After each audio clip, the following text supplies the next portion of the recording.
Today is Wednesday, December 23rd, 2020. Coming up on Roland Martin Unfiltered, broadcasting live from Atlanta, where we are covering the Georgia Senate runoff. Columbus, Ohio's mayor wants a police officer fired for not turning on his body camera during a fatal shooting of a black man. Mayor Andrew Ginther joins us to explain.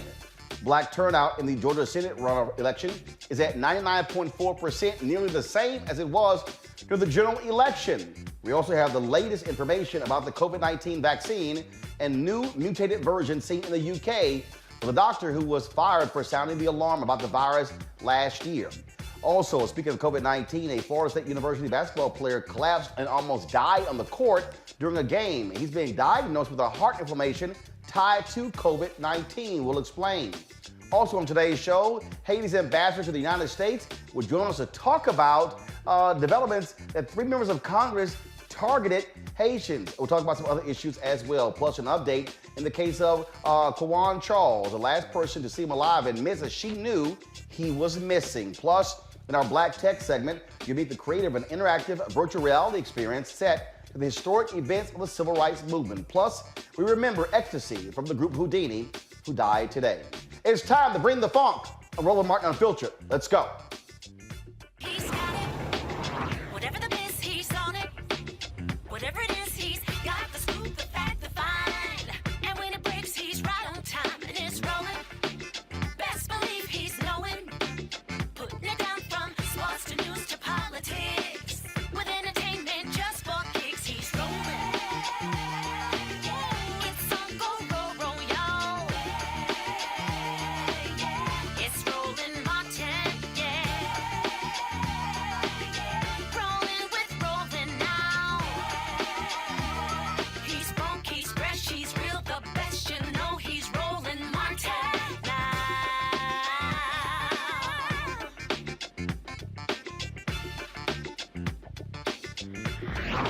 Martin!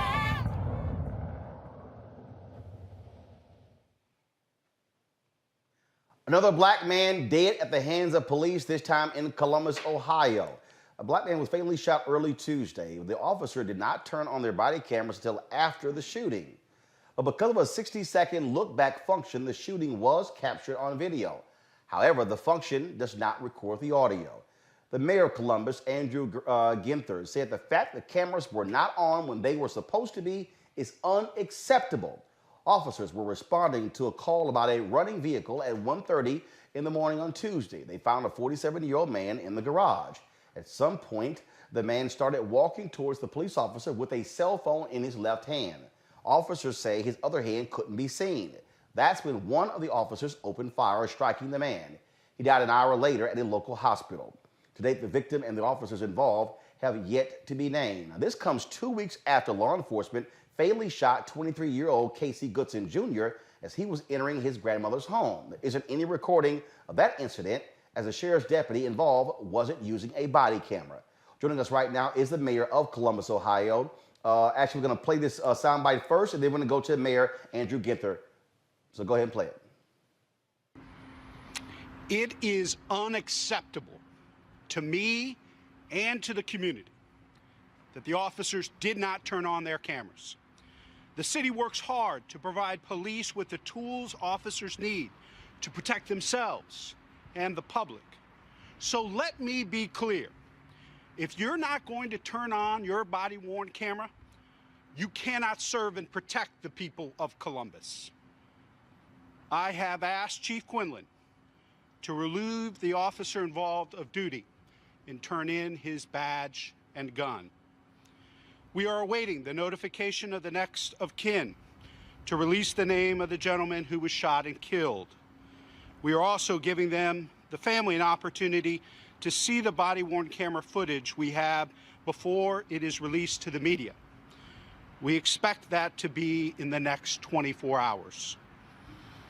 As you all know, this past summer, we signed an MOU with the Bureau of Criminal Investigation, or BCI, to investigate police-involved shootings and deaths that occur in custody. This investigation is being handled by BCI, and the Columbus Division of Police is fully cooperating.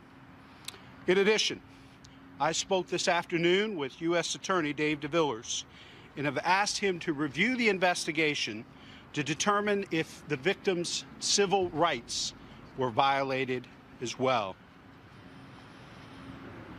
I am deeply saddened, frustrated, angry, demanding answers of what happened in our community earlier this morning.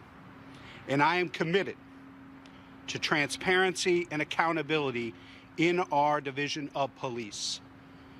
The director and I are the civilian oversight of the division of police. The chief reports to the director. The director reports to me. And I report to the people of Columbus. And I am committing to them that we will seek the truth wherever it takes us, and justice will be served.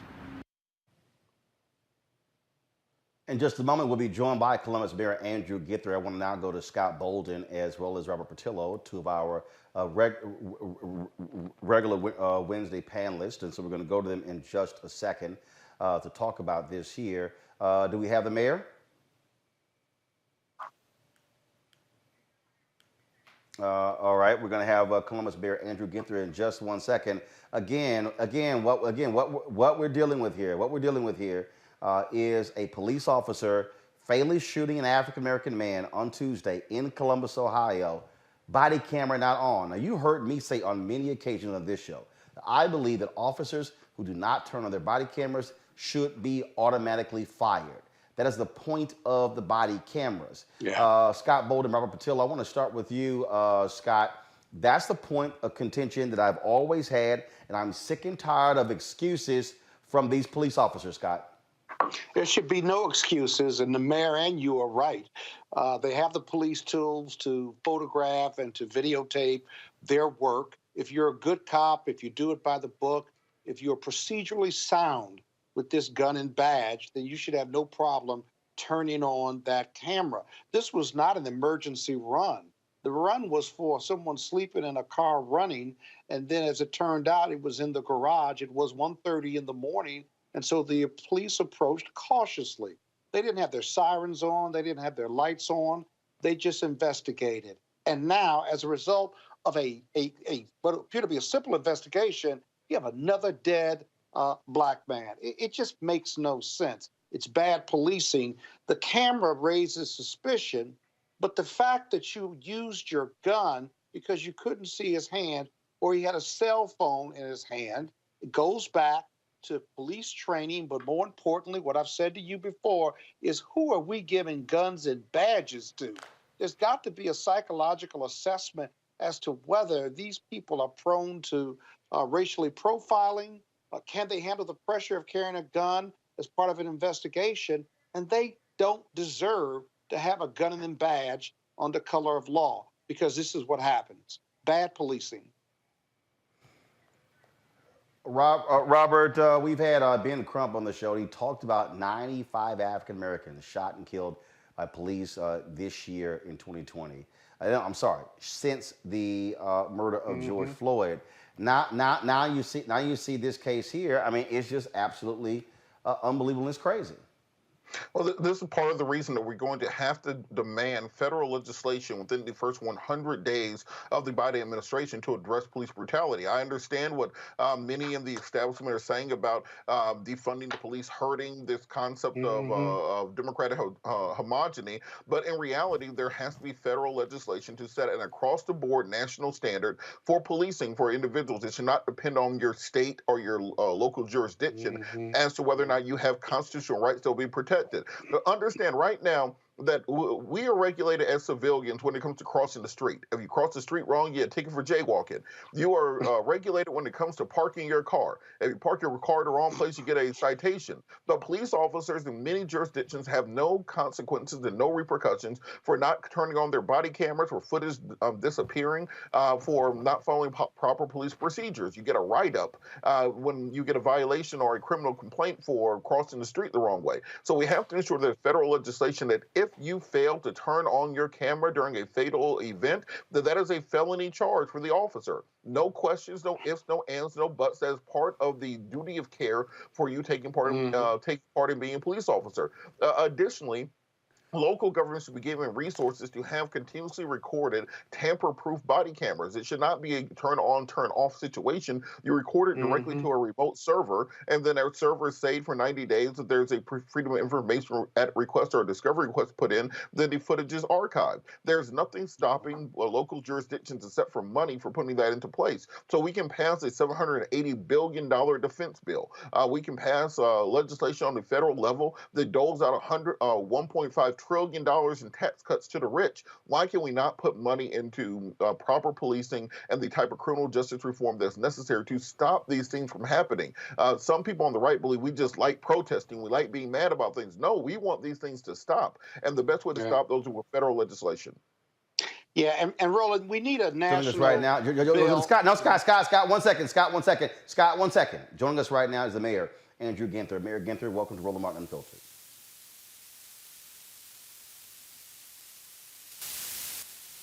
Mayor Ginther, can you hear me? I can hear you just fine. You hear me okay? There we go. All right then, Mayor.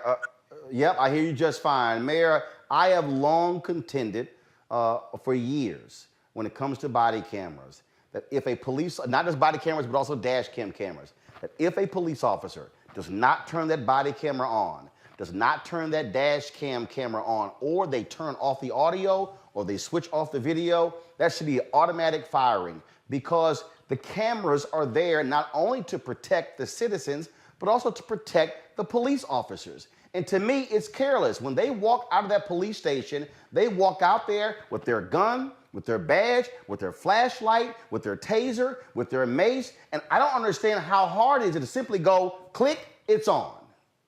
Well, it's really careless and reckless, and it undermines community trust. This was a top priority of mine when I ran and became mayor, was putting body-worn cameras on our officers. And I am furious the fact that this officer didn't turn on their camera until after the shooting of Mr. Hill. Unacceptable in this community. If you want to police in the city of Columbus, you better have that camera turned on. And after this shooting, it was minutes before any aid, several minutes, that Mr. Hill lied there dying without any CPR, without any aid given to him. Unacceptable in our city. The point that you just made there is one, we showed the body cam footage the other day of a shooting by police in Lamarck, Texas. And the same thing, he shot and they're sitting there saying, oh, get the crowd back, get the crowd back. And it was 3.5, 4 minutes. And we've seen this in numerous cases over and over and over again. And it just boggles the mind that if you're a police officer, if you shoot somebody, look, you go in to try to, to get paramedics there and to try to save the person. But unfortunately, there's this attitude of shoot to kill. And we've even seen some instances, Mayor, where they've shot somebody, then they go handcuff them. Totally unacceptable. And what we saw in this footage, once the camera came on after Mr. Hill was shot, I believe was a total disregard for life. In this case, black life. And when, lives are disregarded, that undermines the community's trust and confidence. There are two things that we are calling for the termination and firing this officer: not turning on the body-worn camera and not offering aid and CPR in terms of resuscitation. Unacceptable in our city. Mayor, I'm here in Atlanta, Georgia right now, covering the Georgia Senate runoff race. And I remember after they had some protests in this city, when some police officers pointed a gun at 2 college students, snatched them out of the car, no cause whatsoever, and the mayor quickly moved to fire those officers. The police union and other officers were angry. They were upset. They chastised Mayor Keisha Lance Bottoms. Even the police chief said the firings were political and not based upon the situation on the ground. Part of the problem that we're dealing with here is that when mayors like you take such a stance, there's a blowback from police. There's a blowback from the unions who say you're not supporting law enforcement, But what about the citizens? What about the people who now have to bury a man, the family who has to bury a man because his car was running at 1:30 in the morning? That somehow results in death? Unacceptable. And I'll tell you this, Mayor Keisha Bottoms is an outstanding mayor and friend of mine, and she leads with courage and conviction. And that's what we're attempting to do right here as well. And I could really care less what the FOP and the police union say. I don't work for them. I work for the people of Columbus, and the people of Columbus are calling for truth and justice, and that's exactly what we're pursuing. Mayor, we have seen the protests around the country, and clearly Congress has to act when it comes to federal legislation. But the reality is this: you can pass a federal law, you can pass a state law, you can deal with qualified immunity, you could deal with all those things. You could spend $100 billion to outfit every law enforcement agency with body camera footage. But this is also dependent upon the individual who goes on the scene, who answers that call, to not sort of make these judgments. We hear them saying we saw a cell phone in the left hand and we didn't see a phone in the other hand. And again, I'm just trying to understand. How do we get to the point of avoiding having to bury another black person shot and killed by police? And then typically what happens, folks say, no bill, officers felt that their lives were in danger, yet somebody is dead. And as I said, since George Floyd's murder, 95 black folks shot by police. Well, absolutely. And in our community, what we're saying is enough is enough. We've now buried Casey Goodson today. And we are now notifying the Hill family of the death of a member of their family. 2 African-American men in our community in the last 3 weeks, one from the deputy in the sheriff's department, and this shooting involving Mr. Hill from the Columbus Division of Police. Enough is enough. And you're right. We have body-worn cameras. We have policies and procedures. But the way you change behavior is by holding people accountable. And that's exactly what we intend to do. That's the only way you can change the culture and make sure that you have the independence, the oversight, and the accountability. Just one more question for you. One of the other issues that is a problem here is that when an officer is fired or officer resigns or retires, they can simply move on to the next locale. We saw that happen in Cleveland. The officer who shot and killed Tamir Rice had issues at another police department and was able to get a job there. And then after that situation, another place hired him as well. Do you believe that when these things happen, there should be state legislation that bars another law enforcement agency from being able to hire a police officer, let's say, who's been fired? Let's say this officer is fired and the firing is upheld. I'm not quite sure what the contracts are there in Columbus, Ohio. But let's say that happens. Shouldn't there be some law that says this person can't just hop to another law enforcement agency, that there should be at least a wait of a year, 2, 3, 5 years, if folks don't support a lifetime ban, but at least some period where they just don't get another law enforcement job that quick? Absolutely agree, and we're working on that. And actually, the Democratic mayors of the big cities of state are working with our Republican governor and attorney general to put in place a statewide database so that jurisdictions from across the state know exactly what they're getting with officers that are applying to serve in their communities, what their background and history are, so that those red flags can be raised before they're even brought into communities where they clearly are not committed to protecting and serving everyone. Mayor Andrew Ginther, we certainly appreciate you joining us on the show. You're one of your predecessors, Michael Coleman. I know him well. He would often be here, and so you're certainly welcome to come back to Roland Martin Unfiltered anytime to talk about this case or any other issues. Thank you, Roland. Have a good evening. Merry Christmas. Likewise. Thank you very much. Go back to my panel, Scott. The point I was just making there, you can pass a federal law, you can pass a state law, but there has to be a change of attitude, a change of policing, a change of conduct, a change of culture, a change of attitude among police in this country? Yeah, I think the mayor of Columbus is right. He said it best. He says, I don't care about the police unions. I don't represent them.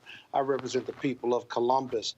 And it takes courage. It takes courage and courageous conversations and mayors like that, as well as Keisha Lance Bottoms and others, to do that, because the killing has to stop. These major urban centers are just becoming killing fields for black men. And the national standard for the use of deadly force, I'll supplement what Robert said and what the mayor said and what you say repeatedly. Aren't you tired of having these conversations and reporting on these incidents, Roland?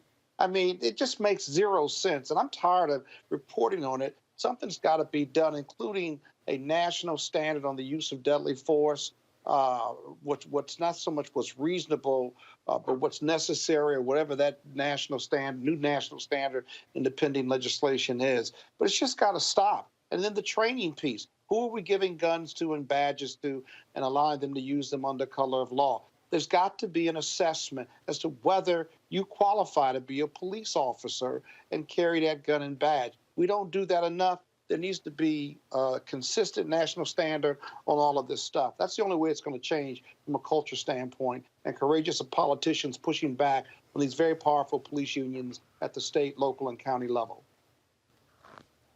I want to bring in Monique Presley right now. She is working on that particular case in Lamarck, Texas.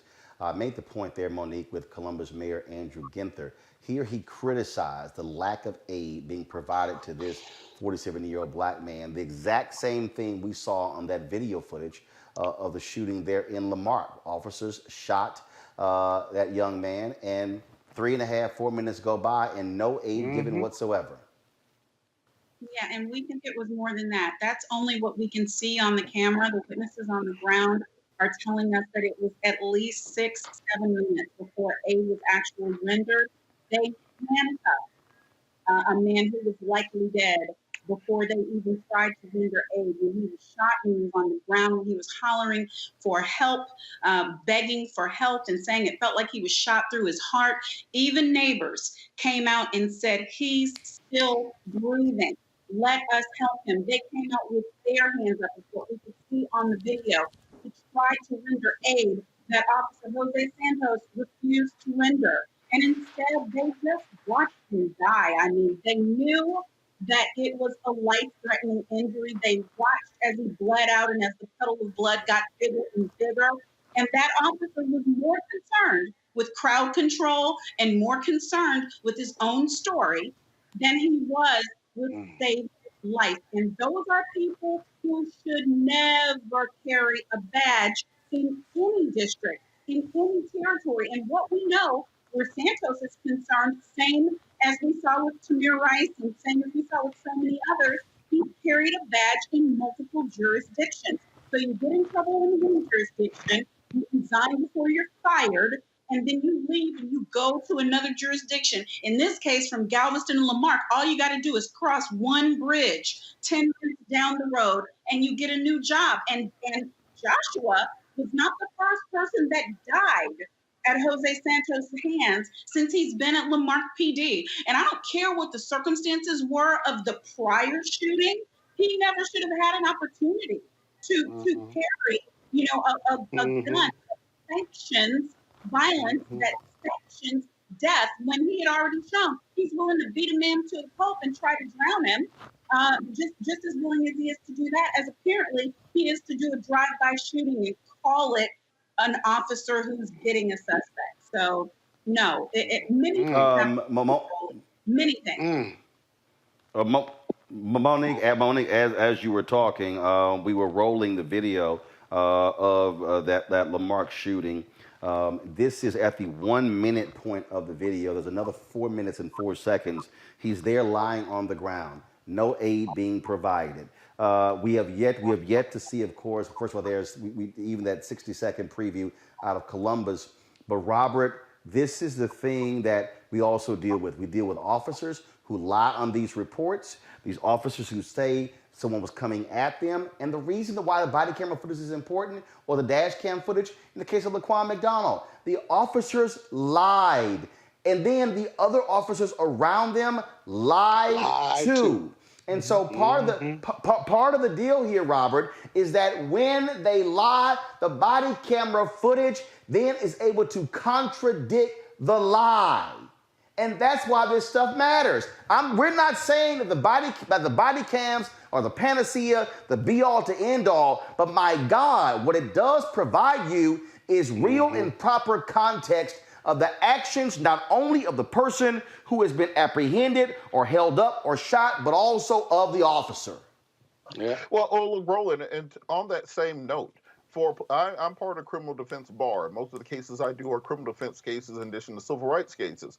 And frankly, it cuts both ways for officers, that if an officer is doing something above board, if they do not believe they are breaking the law or breaking any code or breaking any protocols, then the camera is absolutely a benefit to the officer. I've had many cases where my client has told me a sob story, and then we see the police body cam footage like, no, you did it. You did all of it. It's all on video. So for any police officer, if they think they are in the right, they will want to have the camera on because that is a non-biased witness that will exonerate them. So just the camera being off de facto is an indication that something wrong is going on, because who wouldn't want a non-biased witness if you think you're doing the right thing? And this is why we have to have federal legislation that mandates body cams on a national level, that has federal standards for policing. You cannot have one state where you need a bachelor's degree to be a police officer, and another state where you can be a high school dropout and be a police officer. We have to ensure that we're getting the proper people, the proper mental health evaluations, and we also have to look at what other modern nations are doing, what other first world countries are doing. Why do you police officers have guns in America? You can walk around London all day and not see a police officer with a gun. The reason we have SWAT units, special weapons and tactics, is because those are the people supposed to have the weapons for important situations or advanced violent situations. Every single beat cop does not need to have a gun on their hip to do traffic tickets and jaywalking. So we have to have a holistic reassessment of how we do crime and punishment in this country. And until we do that, we will not have true criminal justice reform. And Scott, last point on this particular issue, when we talk about these cameras and dash cam videos, we know the stores out of New Orleans where cops would turn the dash cam video off when they would pull up. In Chicago, where they would break the antennas. There's this high rate of antennas being broken on dash cam cameras because they did not want it to be recorded. And this is just very simple. You break it, you're fired. You turn it off, you're fired. You don't turn it on. That is the only way. There must be zero tolerance on the part of cities. And this is one of those things where you say in your negotiations, we're not signing on a new contract. You're not going to get a raise unless you agree to those things. And if you object, fine. We're going to sit here and no contract. City officials need to talk tough like the mayor of Columbus, but they must follow through and hold police accountable for their actions as well. Well, and I'll supplement, I agree with that, but I'll supplement it with the people who are watching the bad actors, this whole culture of blue. That is that culture of just lying, right? The culture of shooting unarmed men. Here's the deal.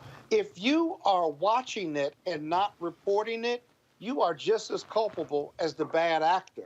So when you're doing your police union contract, or you're supporting a culture in a police department, there ought to be incentives in that contract too, that the good actors, the police officers that are not breaking the law, if they observe bad police conduct, they need to report it. And you need to give an incentive to those officers, because otherwise, if they tolerate that in their culture and they're around bad officers, like in the George Floyd case, then you're just creating this expanded culture and environment of bad police culture and bad police conduct while others tolerate it.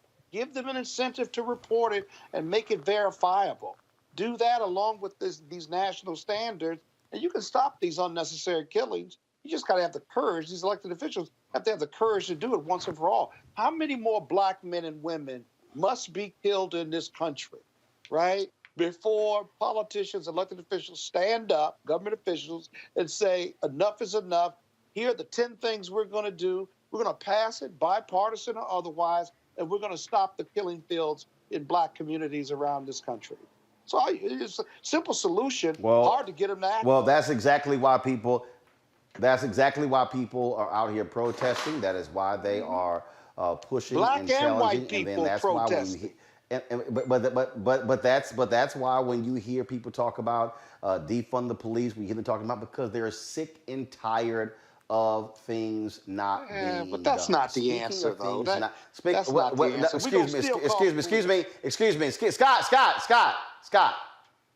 You can say it's not the answer. What I'm saying to you is that's why people are demanding it. Because there is death after death after death after death after death after death. This is like Groundhog Day. So you can disagree with it all you want to, but that's why people are calling for it, because they're sick and tired of having to bury another black man or another black woman who's dying at the hands of cops who do not know how to control themselves. But speaking of what is happening in terms of things that should be done right in this country, same thing when it comes to COVID-19. This video, folks, went viral on yesterday. And it is the video that a black female doctor posted of herself talking about COVID-19 and the lack of care she received from the hospital. This video was shot a few weeks ago. That sister is now dead. Watch this. Now, that is not how you treat patients. Period. So I don't trust this hospital, and I'm asking to be transferred. These people wanted to send me home with new pulmonary infiltrates and all kind of lymphadenopathy in my neck. The other thing that white Dr. Bannock said was that if I stayed, that he would send me home Saturday at 10 p.m. in the dark. Who does that? On a week, who does that?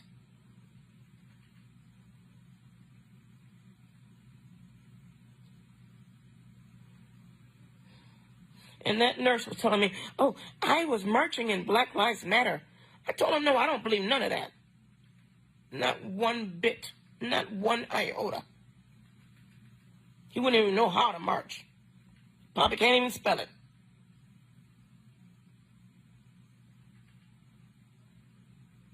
This is how black people get killed. When you send them home and they don't know how to fight for themselves.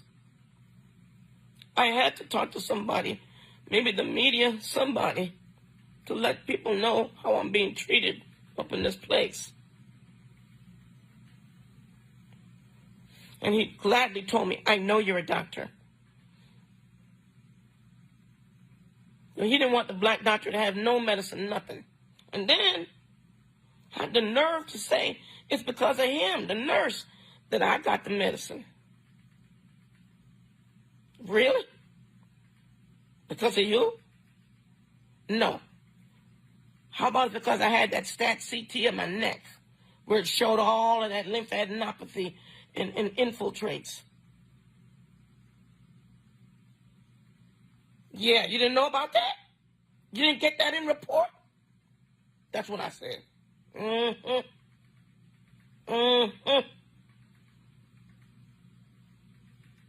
To being black up in here, this is what happens.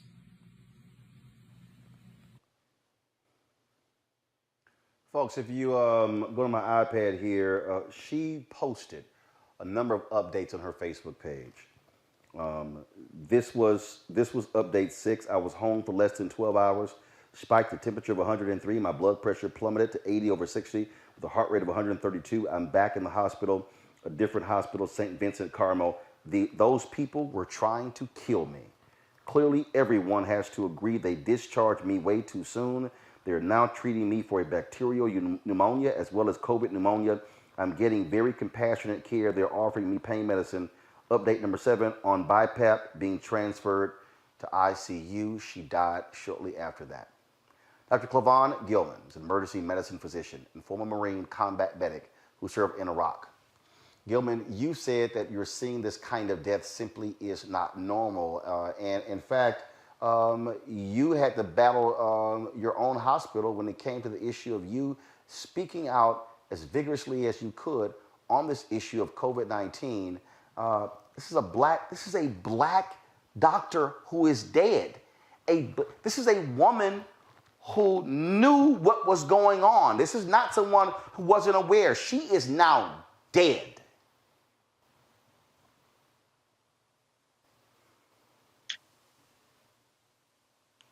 Yeah, yes. Hello?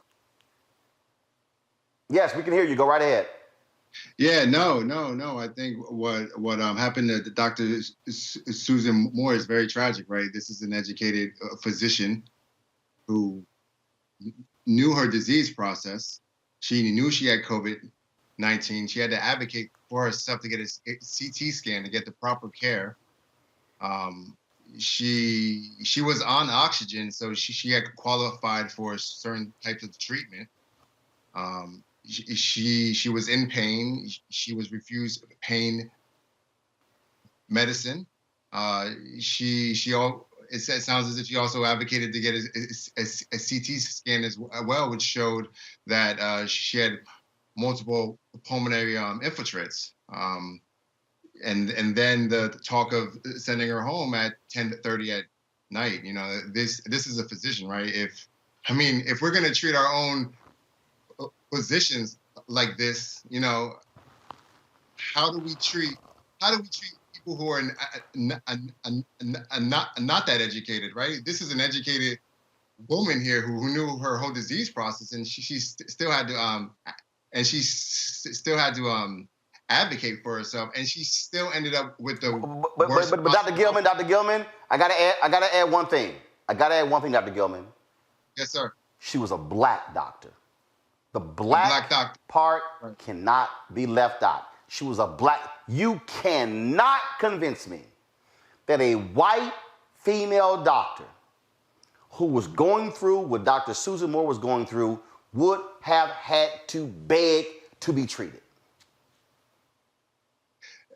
She clearly says it that it's because of her race how she was being treated. I can't negate that. You know, she clearly says it in her video how she was being treated was based upon her race.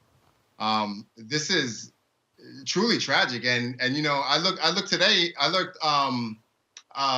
looked on Google earlier today to see if there were any articles written about it, and there hasn't been anything written about it yet. You know, tragic. You have been extremely outspoken on this issue of COVID-19.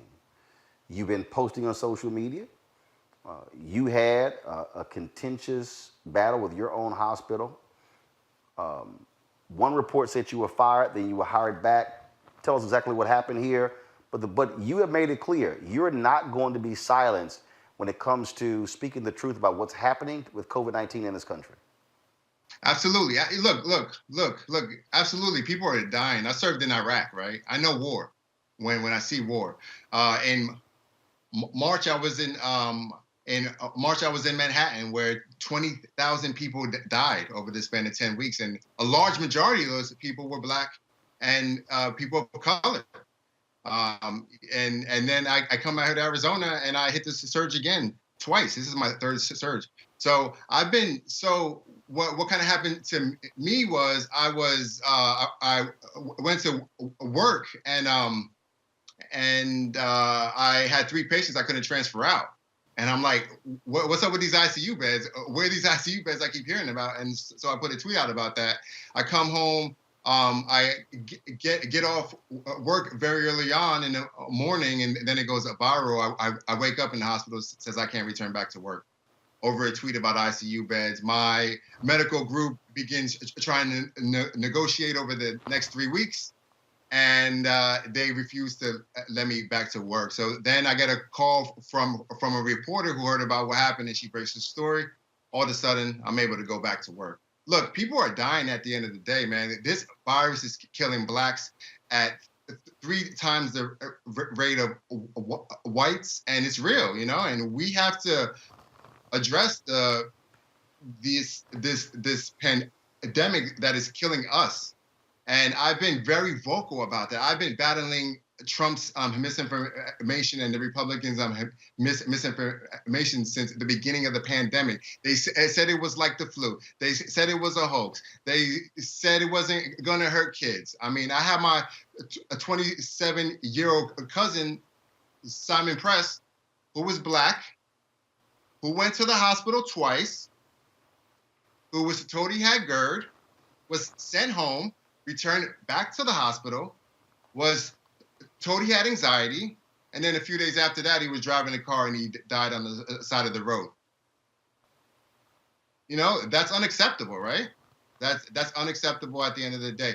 Would that have happened if he was white? I don't think so, you know? I don't think so at all. So that is that. Let me also ask you this here, because we're dealing also now with the vaccine, and what you're describing, what this sister, Dr. Susan Moore, who passed away from COVID-19, is describing also, is the treatment of African Americans in the medical field, but the mistrust as well. This is why, and it's sad that first of all we've lost her because she's a Black doctor. It's not like we got that many. We've seen Black nurses in Detroit, DC, and other places die of COVID. So we're seeing the loss of trusted Black health professionals. This, to me, is where, and in a moment we're going to talk with someone with the National Medical Association, but this is where Black medical experts are so vital, because our people are more likely, based upon the research, to get better treatment from Black healthcare professionals and to trust what is coming from Black healthcare professionals more than anybody else. If they're dying from COVID, God help all of us. Yeah, that's really a hard point, right? Because we are dying from COVID, and there's very few of us, right? Like when I went to medical school, there were only a few Black people in my class, right? And so there's very few Black providers as it is, and if we're dying from this a virus and it's just extreme. It's a hard position to be in, and then also for persons of color as well to have trust in a medical community when they see a doctor like Susan Moore saying that she is being treated differently because she's Black, and this is how Black people die. Dr. Quawaun Gilman, we certainly appreciate you. First of all, we thank you for your courage. Thank you for the work that you're doing and your willingness to speak truth, regardless of what other folks, how they want you to stay quiet. That is exactly what we need, and it is vital, and we thank you very much. I appreciate it, man. You be safe, and wear your mask, stay inside, stay 6 feet apart, and get the vaccine when it comes out. I got the vaccine a day ago. I'm feeling good right now, yo. I'll keep you posted. Oh, absolutely. First of all, understand when we're out here covering stuff in Georgia, I got 2 masks, I got goggles, I got ears protected. I'll tell somebody in the heartbeat, back the hell up, so that ain't no problem at all. So trust me, I don't play that. We keep 5-6 bottles of hand sanitizer around, and so you can say on this one, bruh's real OCD. So I got goggles, I got the shield. No, I ain't trying to get sick. Good, man. I'm loving what I'm hearing, man. You keep doing that thing, man. All right, brother. All right, will do. Dr. Gilman, I appreciate it. Thank you so very much. I want to go to Monique Presley. Monique, the listen. First of all, you sent me the tweet of Dr. Moore, and just here's a Black doctor begging for treatment, and these white folks are like, man, we don't care. We don't care what you're dealing with.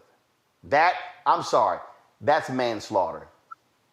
To me, how she is treated, that means somebody at that hospital should be charged with manslaughter.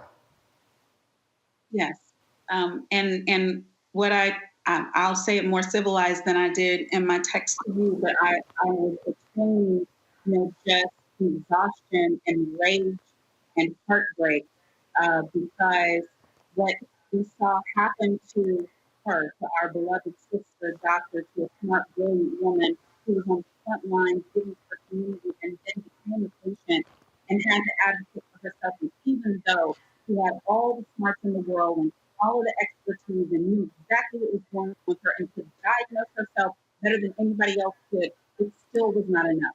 She still got sent home when she shouldn't have, got refused medicine when she shouldn't have, ended up in a better hospital because her friends had to advocate for her and other doctors who were not Black had to advocate for her, but it was too late. And that, for real, just hearing about it has my insides enraged, Roland, because people will listen to that and they'll listen to her video and say that she was assuming that it was because she was Black, because she was a Black woman, that it was happening. But the numbers do not bear out that it was an assumption. The numbers are clear. If you look at Black mom mortality rates, legislation, the momnibus that then Senator, now Vice President-elect Kamala Harris proposed and which Mitch McConnell has been holding up, which acknowledged that Black women who are pregnant are dying at higher numbers than all of their counterparts. And it doesn't matter how much money we have, how much education we have, what neighborhood we're in. When we go in, you can be Serena Williams. And when you go into the hospital, they don't listen to your concerns the same way because they do not value Black lives. So if we're talking about Joshua Feast, if we're talking about George Floyd, if we're talking about Serena Williams, if we're talking about Dr. Susan Moore, if we're talking about Roland Martin or Monique Presley, we can go into a hospital in the wrong area and they will expect me to be able to take more pain. And they will take for granted when I complain that it's not as bad as I say it is. And they will take for granted that I can suffer through things. I mean, Roland, these are the vestiges of slavery. And so when you compound it with the diseases that come from poverty, with the diseases that come from poor nutrition, with the diseases that come from abuse, our genetic code, our DNA has depression and anguish and trauma in it from the way we've been treated for centuries. And what it ends up being is we see a beautiful Black sister like Dr. Susan, who was for real, just giving us a video of her journey to death.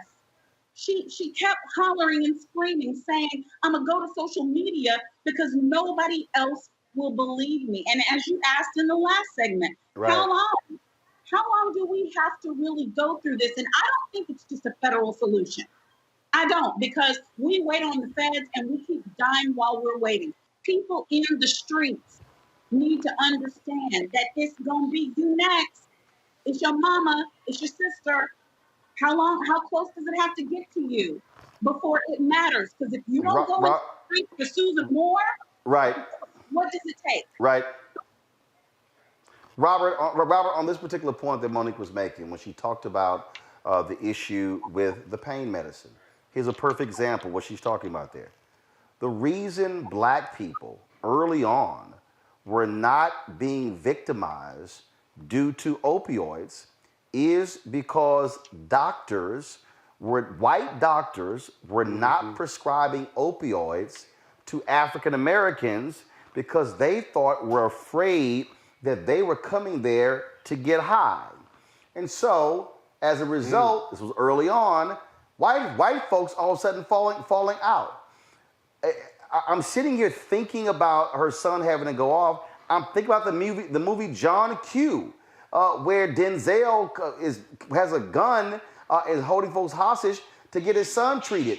This literally are the lengths that Black folks are going to have to go through. I just saw the movie For Life. The television show on ABC. They had the same thing, a Black woman who pulled a gun out on doctors in the hospital to treat her son. This is what Serena Williams, when she had her baby, she was telling doctors, hey, something is wrong. Right. The doctors were ignoring her. This is why black women are dying when it comes to childbirth. These doctors do not want to listen to black folks. And then when we get physical, and then when we get loud, and we got to break out guns and start threatening folks, they're like, oh my God, what are y'all doing? Because your racism is stopping us from being treated.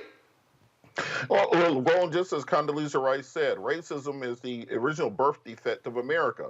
And what Corona has done is not that that has created these new problems; it has unmasked these new problems, like Future said. Now we are seeing what happens in environmental racism, as it relates to the healthcare system. When we talk about the comorbidities that we have in our communities, many of those are caused by, one, the lack of trust between African Americans and the healthcare community, and secondarily by the lack of access to proper care and of a doctor who will actually take seriously what is wrong with you. I cannot count on the top of my head the number of times that a relative of ours has had to go to the hospital, and it took an entire generation of us to stand up to the doctors and say, no, they need additional care. You cannot simply put them in a room and give them an aspirin after having heart surgery. You're going to have to get in there and give them the standard of care of everybody else, and most people do not have that. They do not have a couple of attorneys as nephews. They do not have a couple of doctors in the family who are able to stand up and do so. So what we have to start addressing is in addition to criminal justice reform with regard to the African American community, medical justice reform for the black community, because it's crucial. They keep talking about the issues they're having getting black people to take the coronavirus vaccine. It is because of this distrust between our community and the medical community in general. And in order to bridge that gap, you have to do better. Don't just come to me during a pandemic and say you want our help. Come to Morehouse School of Medicine. Come to Mi Gente. Come to the African American Healthcare Association, such as the National Medical Association. Go to Dr. Deborah Holden, Dr. Leon McDougall. Make these investments early, provide better care to the black community, and then when there is a pandemic, you won't have to fight and do PSAs to get us to take the vaccine, because we'll actually trust what the medical community is telling us. I'm sitting here reading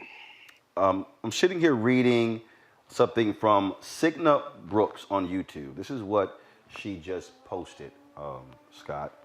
I suffered for 12 years with endometriosis. My white counterparts got OxyContin. I got Motrin 800. That is what we are dealing with. And again, for all the people out there, when you listen to Mike Pence say, oh, how dare folks bring up systemic racism. There isn't systemic racism in America. This is systemic racism. Systemic racism, Mike Pence, is when it happens in Ohio, in North Carolina, in California, in New York State, in Oregon, in Florida, in Texas, in Tennessee, in Arkansas, in Missouri, in Illinois. That's systemic racism. When this thing is happening, was widespread, these are not just one-offs. No, this is consistent. And that, to me, is what we are having to contend with. And we're having to contend with people, white people, who are living in denial about the reality of race. And here we have a black woman who put in years and years and years of study to become a doctor, something very few African Americans are able to do. And she is dead today on December 23rd, 2 days before Christmas, not because she was a doctor, but because she is black. Yeah, yeah. You know, I watched that video, and I'll be honest with you, I saw my mother, my sister, my nieces as black women in that video. And when you look at the video of the shooting earlier in the show, you know, they treated him like an animal. You know, I think it's beyond racism and white supremacy and white privilege. It's just inhumanity. I mean, the treatment just compares well to just how we treat animals. Hell, we treat animals better. You know, you shoot a dog in the street, you can go to jail in most jurisdictions, Roland. You know, guns and badges and uniforms shoot black men and women out here. They keep their jobs. It was a mistake, and most of them don't go to jail. Think about that. I really think we ought to be talking about human rights or the inhumanity of the treatment of black people. And you talked about all these jurisdictions. Well, you just go to the professions. The systemic racism rears its ugly head in the legal profession, accounting profession, medical profession, architectural profession. First of all, all over because it's America. It's America. It's America. It's all America. It's America. So there's no place. So Mike Pence shouldn't be saying, why talk about systemic racism? It's all around him. But here's the thing, though. That is is unbelievable here, because again, you have this story where Susan Moore, she begged for a CT scan, and she was at the Indiana University Health Hospital. We tried to send her home, and so that was the background of that story. But I think about Keontae Johnson, who plays for the University of Florida, on his way, who was a preseason SEC Player of the Year. This happened, folks, earlier this month in a basketball game versus Florida State. This happened shortly after he had a major dunk in the game. They came out of a timeout, roll the video. He collapses. On the court. Johnson tested positive for COVID-19 over the summer, leading some to believe his collapse was linked to the virus. Well, guess what? Today, he was released from the hospital, and they did indeed say that a heart inflammation that is associated with COVID-19 was the cause of that. Now, why am I saying all of that? Because all of these other people out here were clamoring, let's get them back to playing basketball. Let's get back to playing football. There were a couple of baseball players who had to sit the season out because of the exact same heart inflammation. Okay? Other sports, same thing. Myles Garrett, graduate of Texas A&M University. Myles Garrett, star defensive end for the Cleveland Browns, had COVID-19 over the weekend. What happened over the weekend? He still had a coughing fit due to COVID-19. I'm sitting here saying, why is this man suited up? Why is this man sitting here ready to play? His life can be put on the line. Folks, if y'all see that video, and if we have it, if y'all have already shown it, that's great. Y'all, he literally collapsed face down, wasn't moving. The other players were stunned. He goes to the ICU. He was in critical condition. It is a miracle. They put him into a self-induced coma. It's a miracle he got released today. He should not have been playing. Now we're seeing we're seeing multiple teams cancel bowl games because players are testing positive for COVID-19. Joining us right now is Dr. Wallace Johnson. He's a cardiology chair with the National Medical Association, the group of black doctors, and assistant professor of medicine at the University of Maryland. Dr. Johnson, can you hear me? Yes, I can, sir. How are you? Doing great. Dr. Johnson, people think that because these are top athletes, they're in tip-top shape. Oh, it's no big deal. Donald Trump says, oh, it's the young people. But no, we are seeing multiple players have this heart inflammation. That brother could have died on the court. He could have died. He was close to death. He was in serious condition in ICU. I mean, because he had COVID in the summer. And the people who are trying to rush, we got to see sports. We got to see sports. Now, if it's going to mean somebody dying on the court. Yes. Yeah. So I think there's a couple things that come at me real quick with that, I tell you. But go ahead. I didn't mean to cut you off, but No. You go ahead. Go ahead. That this virus is not following any of the rules. That's number one. So kind of funny we have a sports under here, right? We got a situation where you want to follow the rules, but not when it comes to this virus. So bottom line is you have this gentleman who, like you said, was perfectly healthy. And this stories of quote unquote perfectly healthy, athletic, et cetera, and now suddenly moving over to on the verge of death, and unfortunately sometimes even to death. is not one that is the first time we've heard this happen or seen this happen. It won't be the last time, unfortunately. The bottom line is that this COVID virus, we know it normally goes in through the nose, the mouth, and goes down into the lung cavity, but it looks like it can traverse and go wherever the bloodstream goes. So in other words, the heart is not necessarily going to be spared from the COVID-19 vaccine, meaning that people are going to be predisposed to what often kills people. And I'm going to just kind of make a quick point. What often kills people when they have, for example, heart attacks is not so much just the heart just dying, but just the arrhythmias or irregular heartbeats that come about, rapid irregular heartbeats that come about as a result of that heart attack that bring about poor blood flow to the brain and the rest of the tissues and ultimately result in the patient's demise. Hence the expression, he fell out from a heart attack.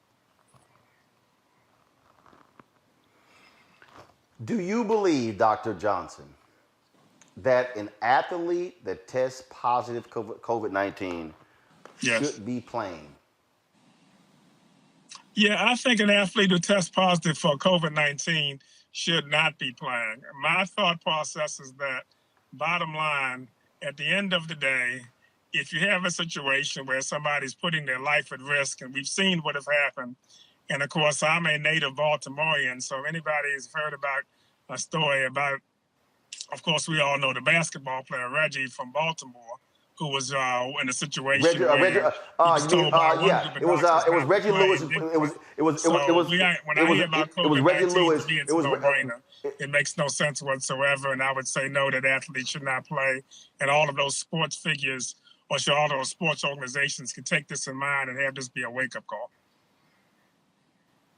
In fact, you were speaking of Reggie Lewis, who played for the Boston Celtics, but you also have another player who was on his way to the NBA, Hank Gathers, who also collapsed while playing and died on the court as well. Those are examples there, and again, we are seeing a lot of these players. That's why a lot of players, college football players who could go in the pros, they chose opted out to play. In fact, there are a lot of NFL players who chose to sit out the season because COVID-19, not only because they were concerned about their family getting it, but they were concerned what could happen to them if they got it. And we're seeing the examples of what takes place when somebody tests positive in the summer, but again, they insist on playing. That brother could have died just by playing basketball. Absolutely. Yeah, what happens is that, of course, unfortunately, we have yet another example.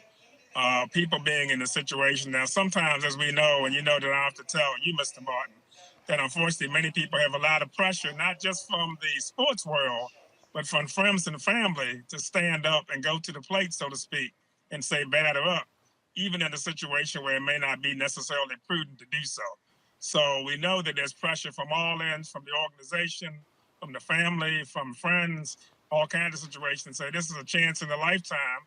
But unfortunately, it can end your life simultaneously, as we found out in certain situations. Dr. Wallace Johnson with the National Medical Association, we certainly appreciate your expertise, sir. Thank you so very much.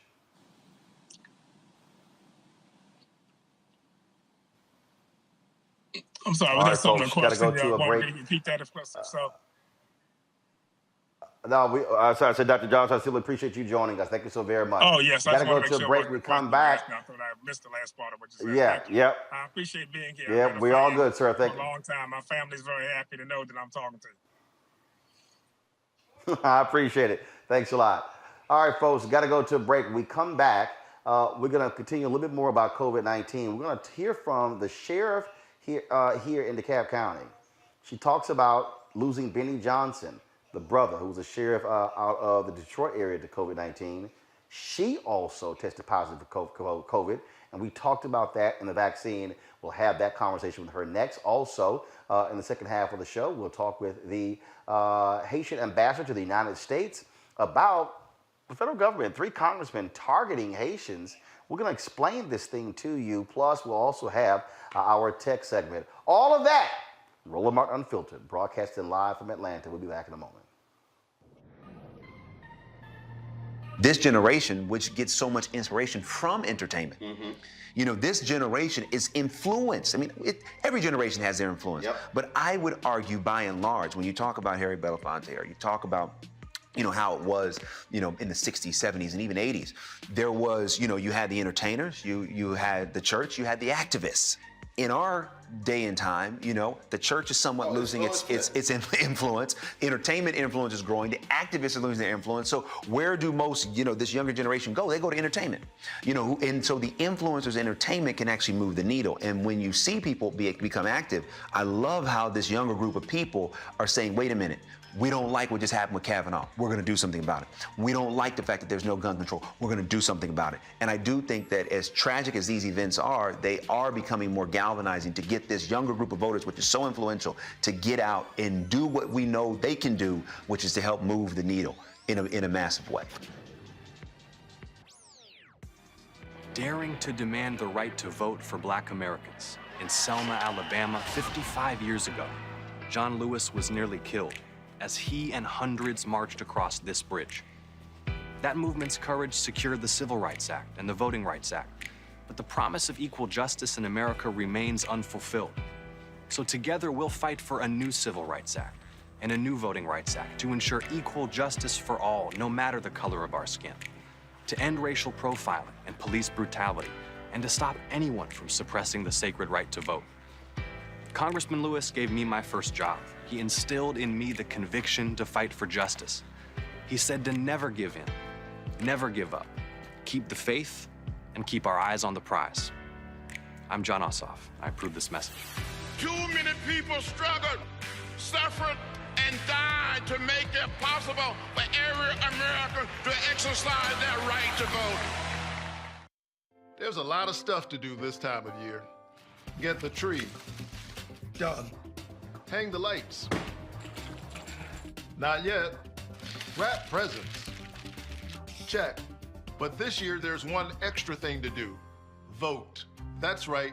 Early voting starts December 14th, so make voting part of your holiday plans. It'll probably take you less time than it'll take me to do this. I'm Raphael Warnock, and I approve this message.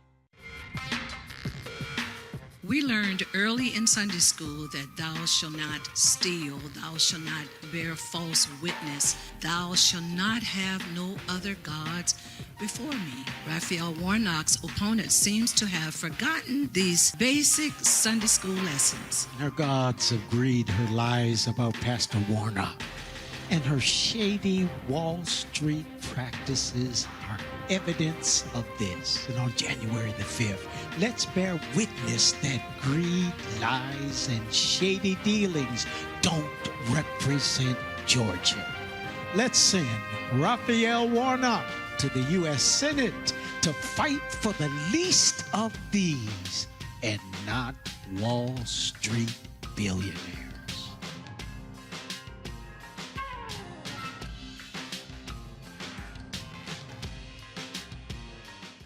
The end is coming, Donald. Even Mike Pence knows. He's backing away from your train wreck, from your desperate lies and clown lawyers. When Mike Pence is running away from you, you know it's over. Trying to save his reputation, protect his future. Oh, there's one last thing, Donald. On January 6th, Mike Pence will put the nail in your political coffin when he presides over the Senate vote to prove Joe Biden won. It's over. And Mike Pence knows it. The Lincoln Project is responsible for the content of this advertising.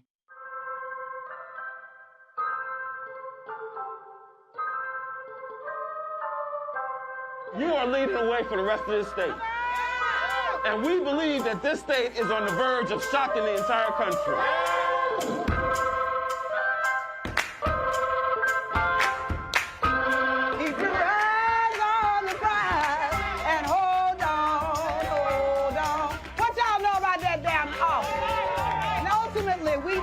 We can't let nobody turn us around.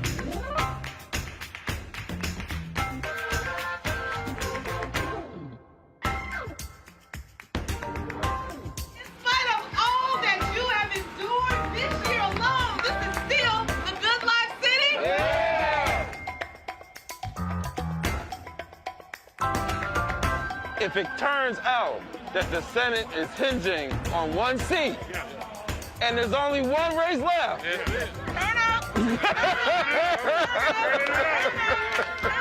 that's right. This will literally be the epicenter of the entire country, right? So we ready. Music has an ability to be able to help us feel connected. And that's because music has a way of speaking for the spirit. And it is the spirit we're going to change this country with. It is going to be standing in a space of our power and in the fullness of our spirit of love and the spirit of humanity. That is what's going to transform America. Hello, everyone. I'm Godfrey, and you're watching Roland Martin Unfiltered. And while he's doing Unfiltered, I'm practicing the wobble.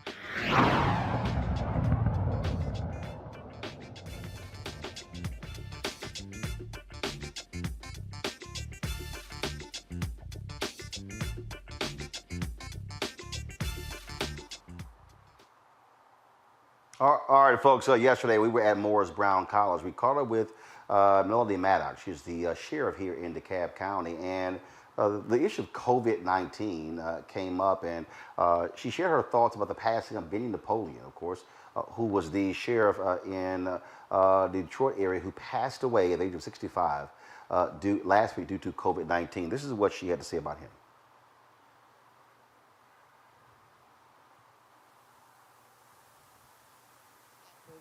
And it breaks my heart because he is a part of us. Although we've never met, we have a friendship as sheriffs that we know that we have to work together in order for the good of our community.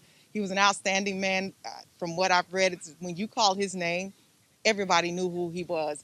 And I'm just so honored to have read something positive, especially from a law enforcement side. So I'm just heartbroken by all of this. And definitely, like I said, send my condolences to the family.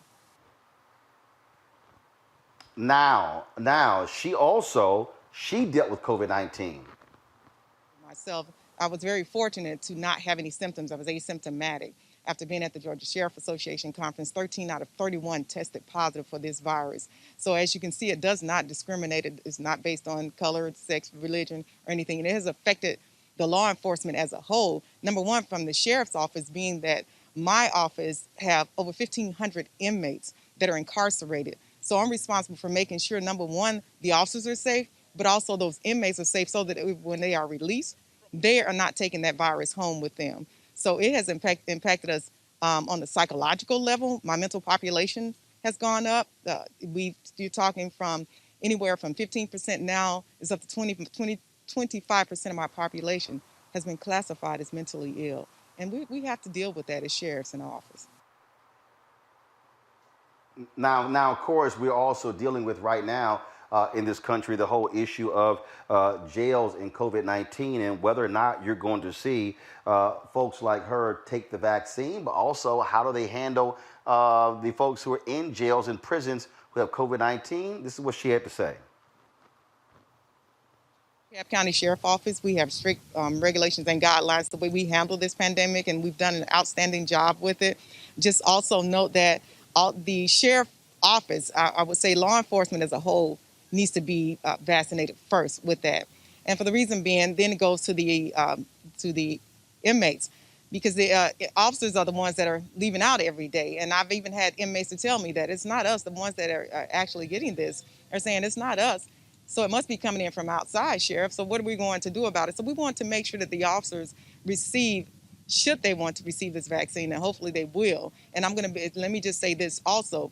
When it comes to my agency, I'm going to be the first one to receive it as a leader to show this is what we need to do. All right, then. Robert, that is exactly the leadership that we should have. We're not seeing that coming out of the White House, obviously. The Washington Post had this whole breakdown on just how absolutely dysfunctional, how much of a joke the Trump administration has been when it comes to COVID-19. I mean, these people, and I happen to be actually watching the documentary on the Reagans. There is a direct parallel to Ronald Reagan's complete ignoring of the AIDS crisis. And Dr. Anthony Fauci was quoted in there talking about how they completely ignored this. Look, Trump is doing the same thing. He doesn't even care about what's going on right now, and people are still dying. And you're going to have people like her and others who are saying, you know what we got to do to really advance this issue, to look out on behalf of other Americans. You're absolutely correct. And remember that Donald Trump is a symptom. He is not the sickness. The sickness goes deep down into the American system, into the American way of treating persons who are incarcerated. Reverend Jackson this week made a call to Dr. Fauci requesting that inmates around the country, persons in custody, be vaccinated because of their high comorbidity rates, because of the confined population that they're in, because of the lack of the ability to social distance. We've asked state and local sheriffs, headed up by Reverend Freddie Haynes out of Dallas, to work on releasing their nonviolent offender population, because simply put, COVID-19 should not be a death sentence because you are in jail for a misdemeanor conviction or because you are awaiting trial on shoplifting, something along those lines. We have better ways of handling this. This goes into the holistic nature of criminal justice reform we have to have in this country, where we need to have fewer people in jail, and the people who are in jail still need to have access to basic human rights, basic medical care. The same treatment you would expect of any human being. Simply violating the law does not de-elevate you from being part of the human brotherhood. So until and unless we address these issues from a systemic fashion, we're going to continuously face these issues, whether it's from coronavirus this year or AIDS 20 years ago or whatever the next pandemic is. Monique, again, what we're dealing with here is, an international pandemic. Thank God we're going to have a new president and vice president come in, because the lack of leadership here is stunning. These people who refuse to wear damn masks, the people who are acting a fool. I mean, my God, how many deaths will it take for these people to realize that, you know what, business as usual can't be business as usual? It's disheartening, and it's colorless. There's no demographic that is not and has not been affected by this. The one thing that I would hope we have learned as a country, those of us who are awake and discerning and of conscience would have learned, is how not just sacred, but tenuous and fragile our democracy is, because people were literally led to their deaths by this president who they were willing to listen to, even if it defied all reason, all logic, all sense. And even after, I saw at one rally, an older white woman had on a sweatshirt that on the back of it, she had painted, "My son died of COVID and I'm still voting for Trump." That's where we are. And that is a symptom, as Robert was saying, Trump definitely is not the illness. He is the evidence of just an ingrained illness and perverseness and twistedness that has become a part of what it means to be in the United States of America. And I'm not just worried about Black folks. I'll admit it, I worry about Black folks more because we're under attack more. But I worry about all folks, all humans who have been sucked in, hoodwinked, suckered by this administration, in that they have followed someone off of a cliff who does not care at all about them, only cares about himself. Absolutely. Scott, real quick, again, leadership. Finally, leadership is coming to the rescue. We've got to have a far more serious focus on this coming out of the White House, and really with these governors as well. Whether we're talking about these athletes, or we're talking about what's happening to prisoners, we can go on and on and on. I mean, we still are in the throes of a significant pandemic, and the numbers are not subsiding. Well, we certainly need consistency. You know, the problem with the pandemic is that the GOP and the White House have politicized a pathogen that could care less about our politics or race or creed or color, even though it affects our people more than others, like 3 times more. But the inconsistency of protecting ourselves and the messaging from the White House and GOP leadership contributed to the deaths of these 300,000 plus people. You're right. That is stunning. That is just stunning that we live in a country where a political party, where close to 1 out of every 2 voters on a second election voted for this failed leadership, these contributors to 300,000 deaths still voted for this and are still not wearing masks, still not protecting themselves. And many of the leaders in that party got the pathogen, suffered, got heavy medication or special medication, and then emerged just as strong with their following. That is just sick. That's scary. That's more than stunning. The real challenge for Biden is, what are we going to do about it? How do we reach that other half of America and bring them into the one reality and the one truth? Because they're not going away quietly, but more importantly, they're going to still be here after Trump, and Trump is still going to be a voice and the titular head of the GOP. I thought it was just Trump and maybe, because he was in the White House. This is the cult now. How do you break up that cult to save America? That's going to be Biden's greatest challenge. That's our greatest challenge, Roland, you, me, and the other guests on this show. Well, here's what you do. You drag them kicking and screaming. That's what you do. Let's get a quick update on the story we've been covering. Quawaun Bobby Charles, a 15-year-old black boy, found dead and beaten in a Louisiana sugarcane field last month. Folks, they've obtained audio of a conversation between the private investigator and the last 2 folks, white folks, to see him alive. Within the recording, Janet Irvin, the white woman who kidnapped Bobby, is heard saying she should have called the cops when she noticed that he was missing. Her 17-year-old son also admitted to smoking marijuana with Bobby before he disappeared. And the toxicology report on Bobby's body shows traces of narcotics. The Charles family attorney, Ronald Haley Jr. and Chase Trichell, believe there's enough evidence to charge Irvin with child delinquency, child endangerment, and serving drugs to minors. We'll keep you up to date on that particular story. Got to go to break. When we come back, we'll talk with the Haitian ambassador to the United States. They are not happy with 3 members of Congress, including a CBC member, challenging them when it comes to the creation of intelligence agency. That's next on Roland Martin Unfiltered. If your vote didn't matter, you wouldn't have so many people trying so hard to stop you from voting. There is some value there. But even when you talk about that people are not paying attention to your issues, I can't pay attention to your issues if I don't even know you there. And the only reason people are going to know you there is when you show up to the polls and vote. That's when that power manifests itself. But as long as you stay home, as long as you're making excuses, then guess what? You will always experience these issues that we're experiencing today. And another thing, don't get caught up in the candidates, right? There's no such thing as a perfect candidate, but you should be going to vote for the most important person, and that is you and the one you love. You talk about you'll fight for the one you love. You're willing to die for the one you love. You need to ask yourself, are you willing to vote for the one you love? Because if you don't, there's going to be somebody's neck on yours pretty soon.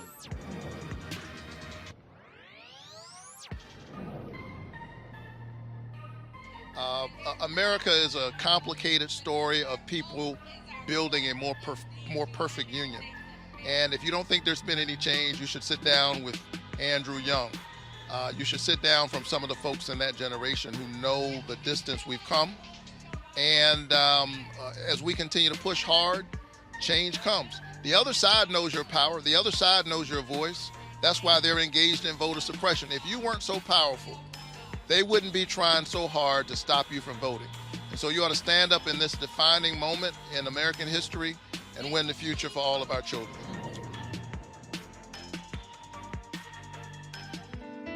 We're at Mom's Kitchen in Preston, Georgia. It's a family business. I enjoy making people happy, giving them a good meal. But since COVID, we had to close our main dining room. We lost all of that business. And we used to do a lot of caterings. We can't do any of that anymore. David Perdue knew what was about to happen. He was getting classified briefings about the pandemic. But instead of him being concerned about us, he off selling stock. We had no idea we'd have to close our businesses off. We'd lose caterings, and so many people died. And then when we needed help the most, he fought against the stimulus checks and to cut unemployment insurance. Purdue needs to come out and Ossoff in. Early voting starts December 14th. You got to make a plan to vote. I'm John Ossoff, and I approve this message.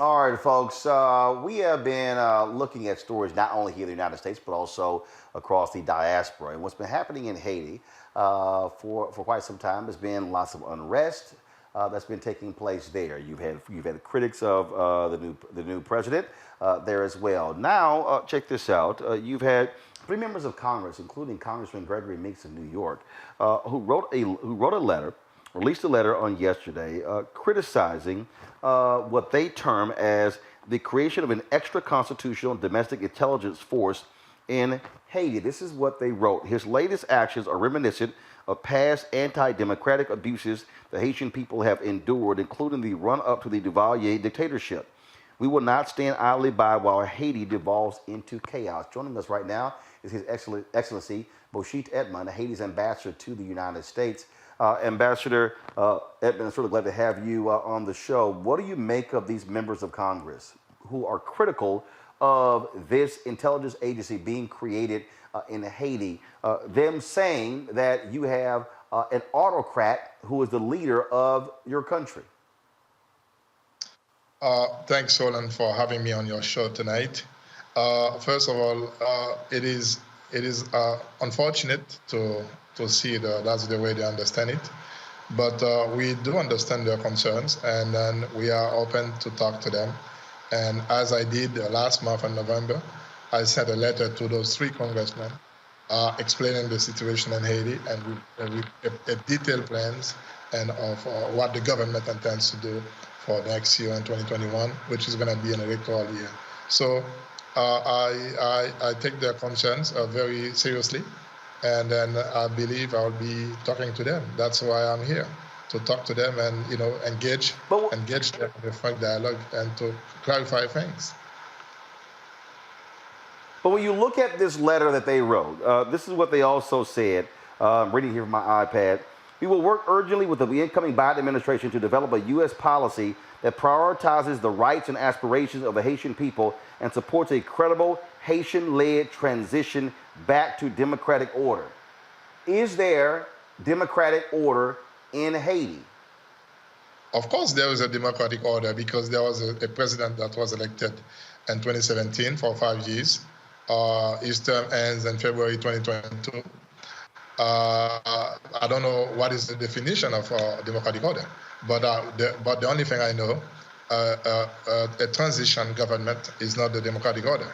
So therefore, there is only one thing we can do as international partners with Haiti, is to have, to encourage the dialogue between Haitians, politicians, and for them to find a solution for themselves, for the country. But this kind of remedies, I don't think it will work for our democracy, and we have seen it already. It has created a lot of damages to our system. Therefore, it is very important to foster that democratic order that exists and strengthen it through electoral process. And this is what we do intend to do. There are critics of this current government. There are people who say this government is harming citizens, killing Haitian Americans, killing Haitians as well. And so how do you respond to individuals who are in the United States who are also from there, who say that what they are seeing in Haiti simply must be stopped, and they're asking the United States to actually step in and intervene? And of course, the U.S. has a long history, complicated history when it comes to Haiti. And so how do you respond to that? I will only respond to say that it is unfortunate the way they are reading the situation, because I repeat again, that's why I'm here, and I will continue to engage them in a frank dialogue, because when you say this government is killing people, I don't think it's right, because you do have a U.S. embassy there, and I'm sure there is no way a U.S. embassy and even any international community members in Haiti would accept something like that. Certainly there was something happen last year in 2019, but we know that it was a result of gang battles for turf control. That happens in any country, a lot of countries that happens, gang battles. We have a very big issues with guns, and I believe the United States certainly will be very useful in helping us out to get rid of those guns. But saying those things, I don't think it's relevant. We want to concentrate on next year, 2021, which is going to be electoral year, on working in constitutional reform to have a new constitution, and then to have elections to have a new legislative body, and a new president will be sworn in February 2022. This is what we are working now. I am looking at a piece here in the Miami Herald by Monique Kleska. She is a former United Nations official. This is what she writes about President Moise's years in office. She says they've never been characterized by respect for the will of his people, protecting them from kidnappings, gang rapes, and massacres. But the spectacular horror of recent kidnappings, the high-profile assassination of a constitutional lawyer, repeated police brutality against peaceful protesters, the publication of an avalanche of illegal presidential decrees, redacting a new constitution by unconstitutional means, and giving extrajudicial powers to a new intelligence agency are ignominious acts that signal his intent on creating an autocratic state, saying the United States has also allowed that to happen.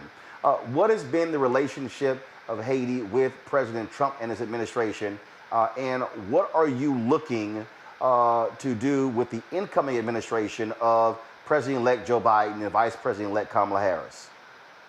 This is once again, this is the beauty of democracy, because whenever there was a project, there was something, a new initiative going on, everybody can, we do not, intend to get everybody on board. Certainly there will be disagreement, there will be dissent, but the most important thing is, if you look at the last poll, 87% of the population believe that the new constitution is very important to have, because the current one has been a real source of instability.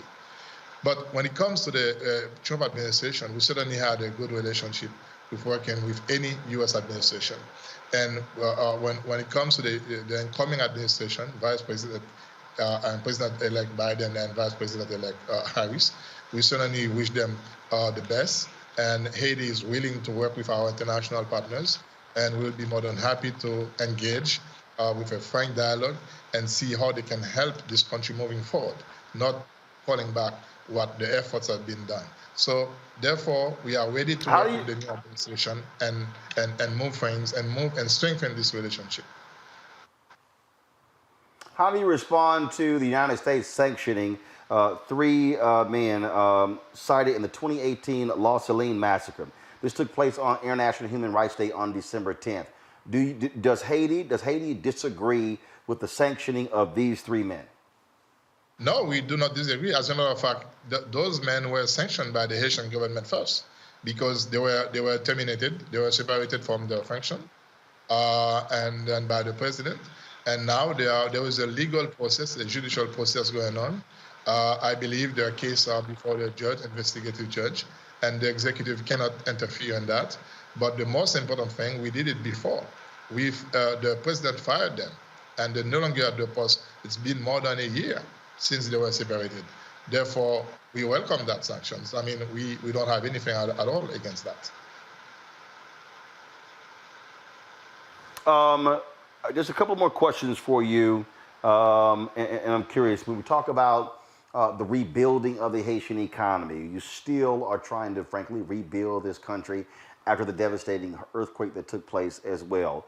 How would you assess the current condition when it comes to living conditions, when it comes to food, when it comes to the economy of Haiti?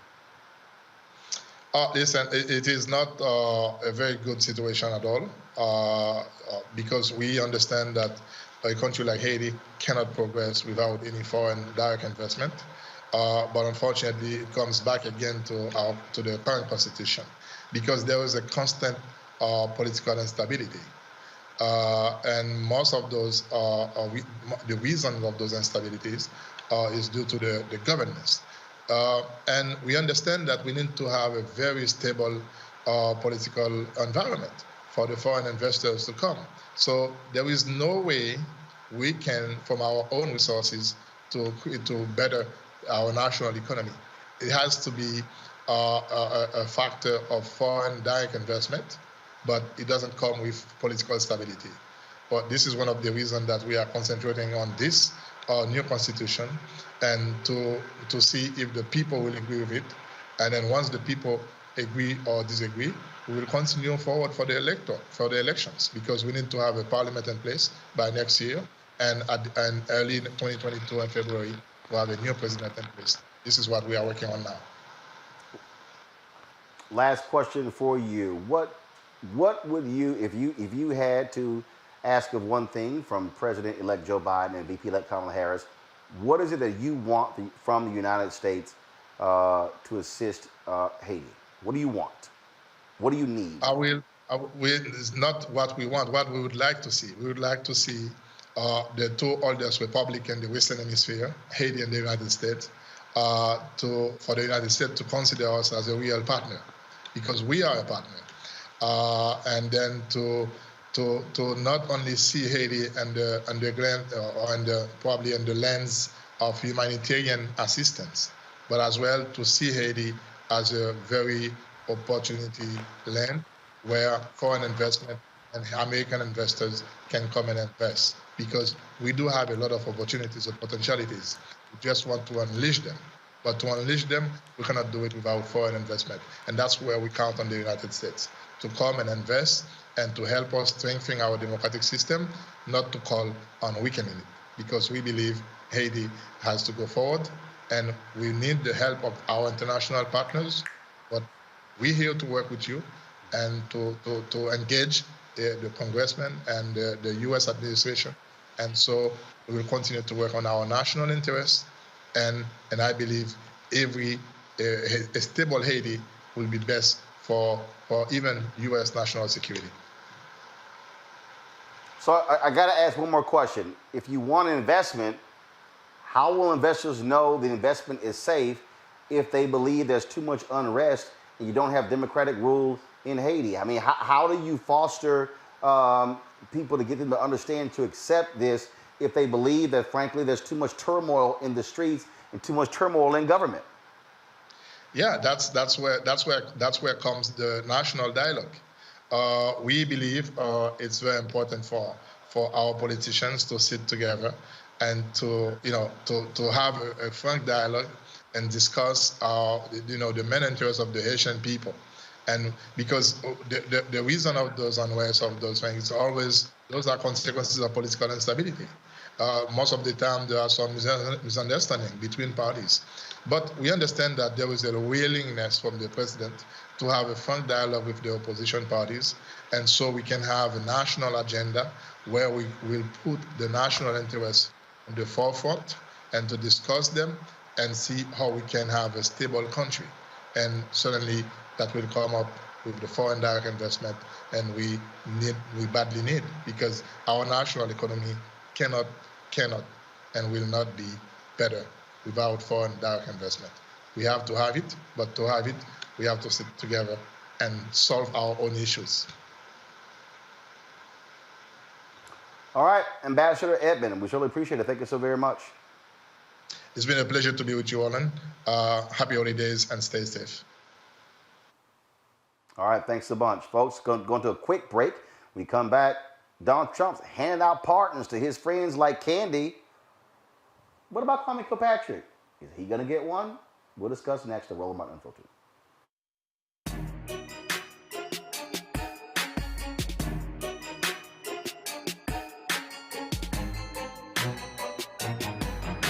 How y'all doing?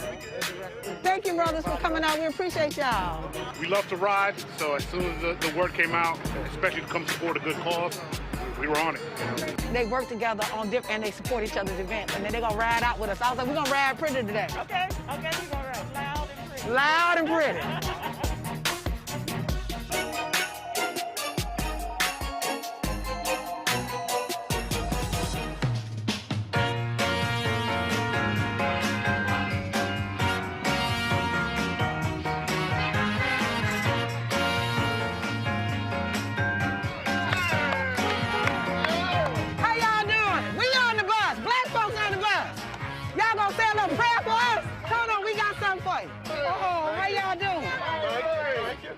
Make sure y'all say a prayer for us. How you doing? Nice to meet you. I'm Natasha Brown. I'm with Black Voters Matter. If y'all can use them, y'all can help. Thank you. What was the word today? What was the word today? That's all that's it. Trust in Jesus Christ. We're going to take that. We're going to take that. Trust in Jesus Christ. All right. Thank y'all so much. Make sure to let people know that they can vote early tomorrow. And y'all, well, I know y'all going to be there. Make sure y'all, we get 5 friends to get there. The job is not finished. Now do it again. We got to do it again. We got to do it again. We got to do it again. Amen. All right, bye, y'all. We got to get there. Love y'all. Appreciate you.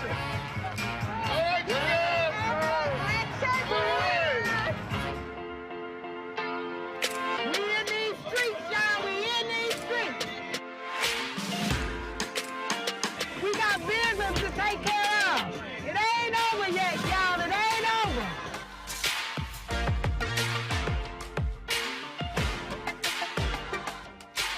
It's about the vote. It's about us. I got George on my mind. That's why I'm down Got here. George on your mind. That's right. You got a phone. Thank you, sister.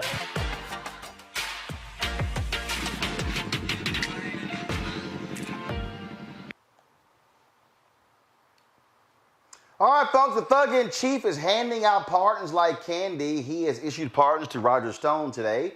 Paul Manafort serving 7 years in prison, frankly, for being a lying thief when it comes to Ukraine. Also gave a pardon out to Charles Kushner, the father of his son-in-law, Jared Kushner. Y'all might remember Charles Kushner served a year in prison for tax crimes. He also tried to punish his brother-in-law for cooperating with prosecutors by setting him up with a prostitute and then recording it and sending the videotape to his brother-in-law's wife.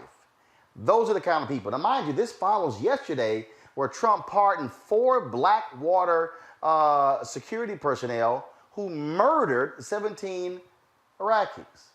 Scott, I guess if you kill Iraqis, it's no big deal for the so-called pro-life, lover of Jesus, Christian conservative Donald Trump. You know, this is just like handing out candy. I'll be honest with you.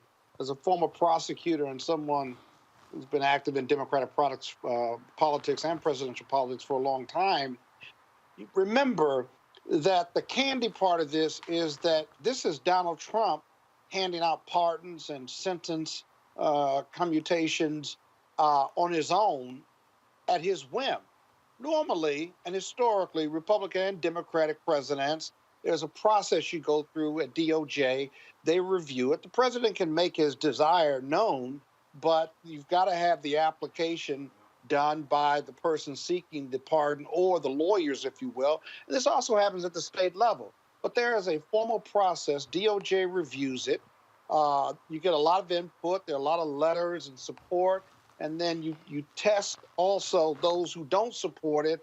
And eventually the DOJ has a formal recommendation to the president. The president can accept or reject it. Most presidents accept the DOJ review process. Some may not, but at least there's some formal review of this, whether it's Blackwater or whether it's Charles Kushner or whether it's even his former chairman of his campaign. That doesn't happen and has not happened in 4 years. This is Donald Trump sitting in his office figuring out what favors or what pardons, what he wants to hand out as if it's candy on Halloween night.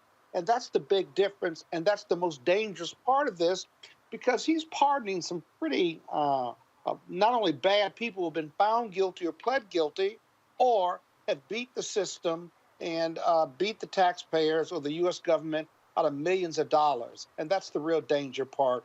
Can't wait to January 21st. But here's the deal, Monique. The president does not, there's nothing in the Constitution that says he has to follow any procedure established by the Department of Justice. The power, he can issue a pardon to anybody he wants to for any reason. He doesn't have to have that. But what you're dealing with here is somebody who doesn't care about rules or procedures or regulations. All he's doing is saying, how can I hook up my people? And that's what you're seeing here. And, you know, there were some conservatives who were trying to get a pardon for Kwame Kilpatrick. Now, granted, Trump still has some days to issue, but he's issued pardons to a couple of lying former Republican congressmen who went to prison because they also were tax cheats and were stealing campaign money. And so he's just sitting here saying, all right, who can I hook up?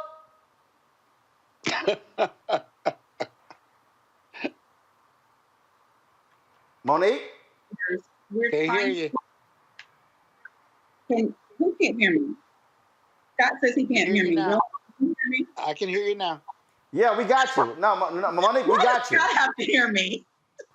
I don't care about. I don't care. Hold on. I don't care about Scott hearing you. I can hear you. That's all that matters. Go ahead. He stepped in and says, "Can't hear you." Like he's in okay, listen. It's not my show. It's not my show. As long as you know that, Scott. So, as my brother was just so wrongly saying, yes, there are all these checks that we wish were in place, but what we've had to learn in the past 4 years is the strength of our nets or the lack thereof. This president can do whatever he wants to do about pardons. Everything Scott said about the DOJ, about the state level, about the recommendations, about the vetting, none of that is codified. None of that is judicial.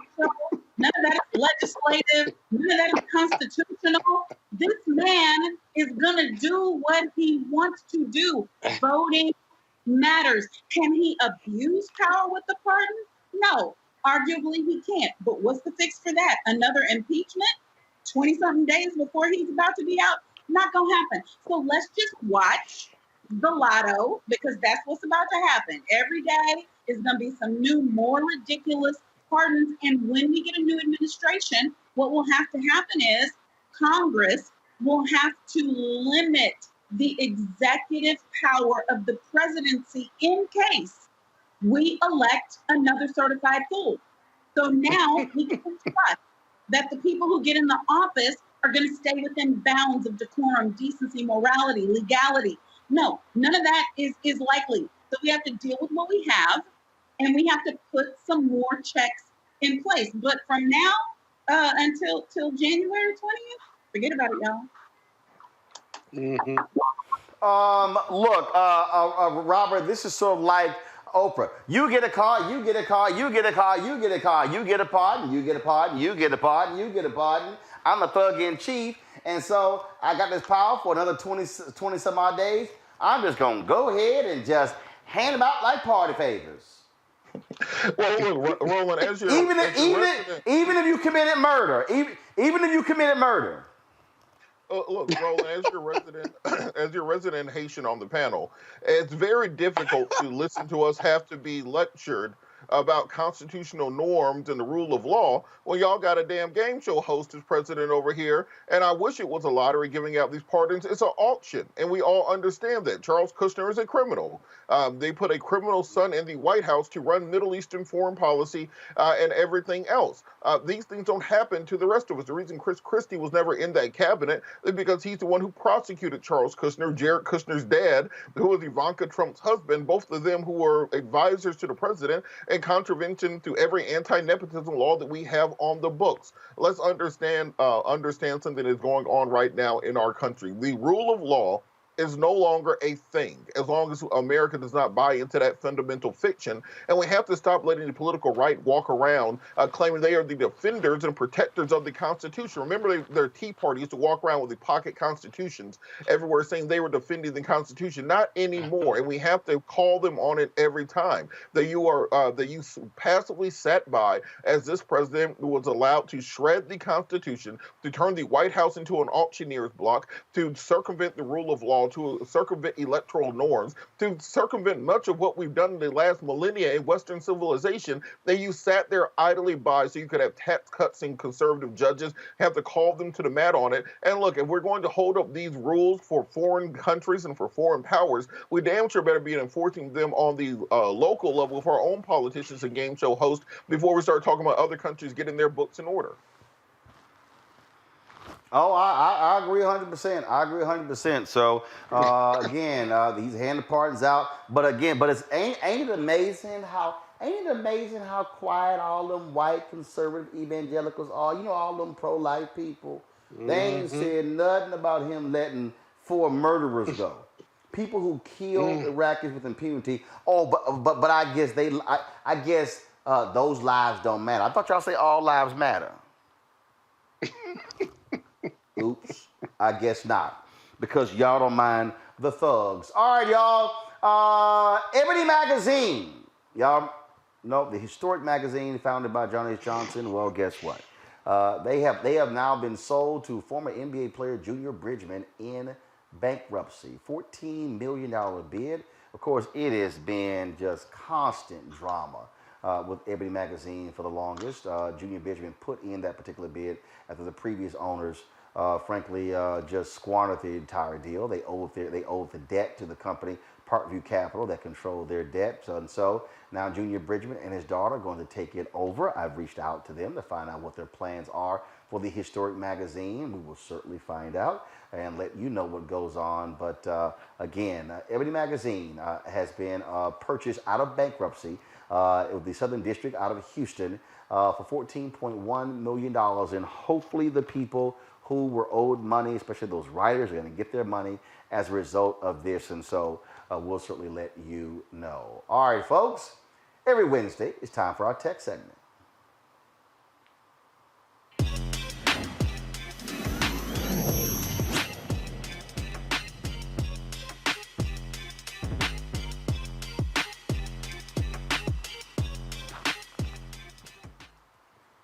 All right then, folks, let's get right into it. We're always talking about, new technology. And of course, my next guest is the creator of I Am a Man, which is an interactive virtual reality experience that gives users an opportunity to go back in time and witness historical events that took place during the civil rights movement. Joining me now is Derek Ham. Hey, Derek, what's going on?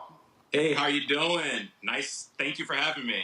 All right, man. So how does this thing work? How does this virtual thing work? So, Roland, and what are we experiencing? Yeah, absolutely. Virtual reality right now is on an ultimate peak. You see it everywhere you look. You turn on the commercials, you see it everywhere. But there's something that's really interesting about this form of technology, and that those who tried it and those who understand it feel like it's like a dream. You feel like you're being transported. And so I saw an interesting gap here. At the time when VR was coming out, I began to ask myself, well, who's telling the stories and what stories are being told? And so I found a unique opportunity for us to tell our stories. We're living in such an amazing time where, unfortunately, so much of our history is being lost in real time. Some of the giants that we have who have lived in the civil rights are now passing away. And as a father, I have 3 young children, Taylor, Reed, and Evan. When I even tell them about history, kids like immersive, kids like technology. And why not turn this tool right now to capture our stories, to preserve our stories, and share them in a way that feels like you're experiencing it from a first person's perspective? And so how many different things in the past can we experience with this? So this is an emerging genre right now. One of the things that creators like myself who have taken to this tool very quickly are really looking right now. What stories should we be telling? What should we be communicating? How do we capture these things for the next generation? Partnering with museums and partnering with other historical storytellers. And so right now, I Am a Man is a piece that starts off with you as a Memphis sanitation worker strike. And when you put the headset on, you feel like you're transported back to 1968. And you live through those experiences all the way up to the Lorraine Motel, where we know the tragic events that happened there. And so this is a piece that's meant for you to look at history. And, it's interesting, Roland, when I have white people who try this experience, because VR actually gives you black hands. With my experience, when you grab that controller, you track your hands, and I make sure that those hands are a black African-American hand. I've seen white people just freak out just immediately from saying, oh my God, I have black hands. But that is a tool for me to anchor them in the story. It's like you can't escape from this history. When you watch a film, you can look away and you can have that separation. But VR as a tool allows you to be there. There's no escape. So the history, it happens all around you. And then you have to pause to say, well, what does history mean for the other? What would it mean for me to be black in 1968? What does this historical moment mean for all of us? So what we're trying to do here is install empathy. So where can people go to access it, to check it out? So right now, I Am a Man is available in the Oculus store. It was funded by Oculus. It's a VR company's parent by Facebook, and that's for the Oculus Rift headset. But I'm excited to say right now, we've taken that fully immersive experience and transformed it into what's called a 360 video experience. We're going to be releasing that experience early next spring. Starting with January, and definitely promoting it everywhere in Facebook. So IamAmanVR.com is the parent website of it. But you can follow the work that I've been doing. Follow me on Twitter, Derek A. Ham. And I will tell you this, Roland, some of my next projects are just as big as the I'm a Man piece. Right now, we're working on a Negro League VR baseball experience. So all these types of rich history projects through VR are on deck, and I'm excited to be a part of the developers working on these types of stories. All right, then. Well, we certainly appreciate what you're doing, Derek. Hope folks check it out, and we look forward to more historical moments to experience via VR. Thanks so much for having me, Roland. All right, thank you very much, folks. Our last item. Today we remember the life and legacy of John Fletcher, better known as Ecstacy, who co-founded the rap group Whodini. Ecstacy died Wednesday at the age of 56. Right now, the cause of death is unknown, along with Jaleel Hutchins and DJ Drew Carter, known as Grandmaster D. They're known for their hits Friends, 5 Minutes of Funk, and Freaks Come Out at Night. The group released a self-titled album in 1983. The trio also released 6 studio albums throughout their careers, 4 of which were certified platinum. Their most recent album was 1996's 6. In 2018, the group earned the Hip Hop Icon Award at the third annual Black Music Awards. Today, many people took to Twitter to pay their respects to Ecstacy, saying he was a legend and a pivotal member of a legendary hip hop group. So we certainly send our thoughts and prayers out to the family of Ecstacy on the passing at the age of 56. I want to thank Scott, Monique, and Robert for being a part of our panel today. We wish all of y'all a great Christmas. We will not have Roland Martin Unfiltered, a live show tomorrow, Christmas Eve, giving our staff off that and Christmas Day. We will return, of course, the live show on Monday. I'll be back here in Georgia covering the runoff race here. If you want to support what we do, please do so by going to RolandMartinUnfiltered.com. You can support us via Cash App, $RM Unfiltered, PayPal.me/RMartinUnfiltered, Venmo.com/RM Unfiltered. Also, Zelle at RolandSMartin.com. You can send a money order to New Vision Media, Inc., 1625 K Street Northwest, Suite 400, Washington, D.C., 2006. And so we want y'all to support what we do.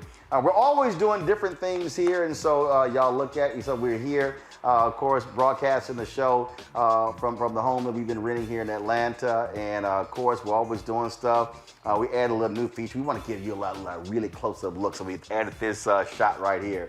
The shot right here to the show, just to give you a certain look. And just I want y'all to understand something, because I'm always sharing with y'all in terms of what we do here and why the resources absolutely matter. We have invested more than $50,000 in a new live streaming unit, which allows for us to be able to do more. And so we have a LiveView, a company called LiveView. They have a unit called an LU800.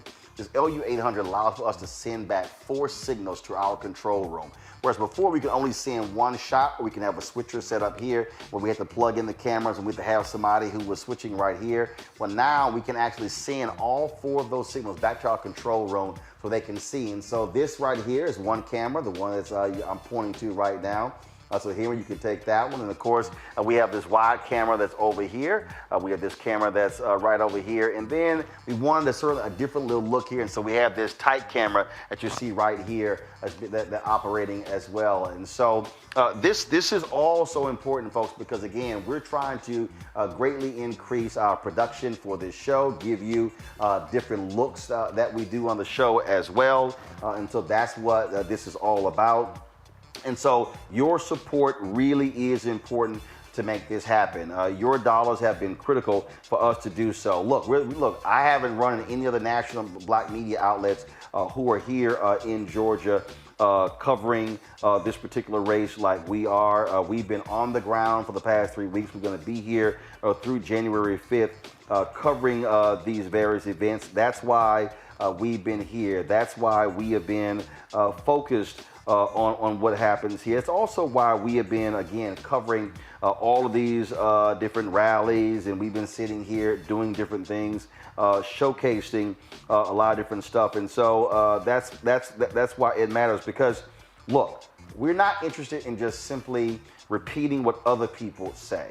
I don't believe in this whole aggregation where, you got white media out there reporting stuff and then we're not telling our own story. You look at today's story, having that doctor talking about COVID, having Dr. Johnson talk about the case of the basketball player out of Florida, having the ambassador to the United Nations, the Haitian ambassador on. I've already gotten some Haitian critics who want to say, hey, we want our critics to come on. I've welcomed them to come on as well, to be able to talk to him our tech segment, that segment as well. You look at having the mayor of Columbus, Ohio on, talk about that shooting there as well. Folks, all of that is important. That's why we do what we do. And we were in Athens, Georgia last Saturday, broadcasting the rally there as well.